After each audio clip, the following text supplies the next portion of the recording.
अगर आप भी उनमें से हैं जो बहुत ज्यादा सोचते हैं छोटी छोटी बातों को, तो ये कहानी आपके लिए है। एक बार एक व्यक्ति बहुत परेशान रहता था, छोटी छोटी बातों में इतना सोचता था कि उसका मन अशांत रहता था और परेशान ज्यादा रहता था। अचानक से वो किसी साधु के पास गए और उन्होंने अपनी सारी बात शेयर कर दी। उन्होंने कहा कि मैं इतना सोचता हूँ लेकिन मेरा मन बहुत अशांत रहता है, दिमाग बहुत अशांत रहता है, मैं क्या करूं। तो साधु ने बड़ी अच्छी सलाह दी उन्हें। साधु ने कहा कि तुम एक काम करो, तुम कल नदी किनारे आना। तो वो व्यक्ति जैसा साधु ने कहा वैसा चला गया, नदी किनारे सुबह सुबह पहुंच गया।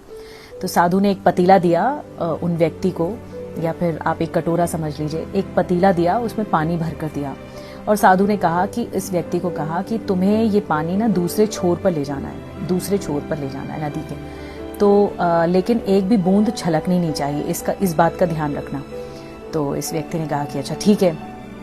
तो बड़े खुशी खुशी गया कि कुछ तो सल्यूशन मिलेगा मेरे ज्यादा सोचने की आदत पर।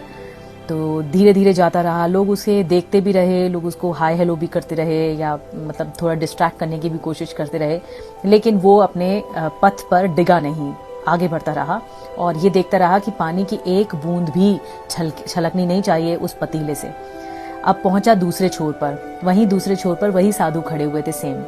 तो उन्होंने कहा कि तुमने देखा रास्ते में तुम्हें क्या कौन कौन मिला, बताओ मुझे। तो उस व्यक्ति ने कहा कि मुझे तो रास्ते में कौन कौन मिला ये तो मुझे पता ही नहीं है, क्योंकि मेरा ध्यान तो सिर्फ इस पतीले पर था और ये जो पतीला है मेरा ध्यान इस पर था कि इससे जो पानी की बूंद है वो ना छलक जाए, इसलिए मैं सिर्फ इसी पर ही कॉन्सेंट्रेट करके चल रहा था।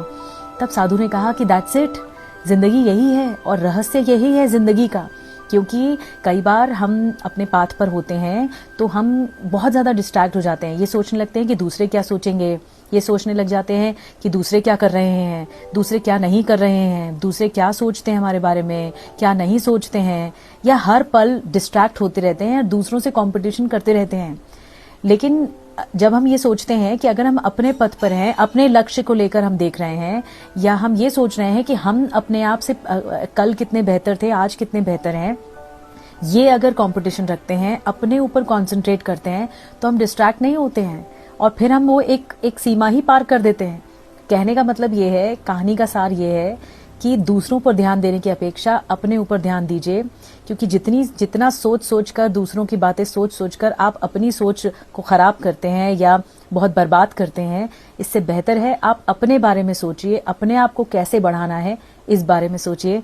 देखिए फिर जीवन का जो रहस्य है ना वो मिल जाएगा। बहुत अच्छी बात है कि ध्यान सिर्फ अपने ऊपर देना चाहिए, दूसरे क्या कर रहे हैं ये आपका ताल्लुक होना भी नहीं चाहिए।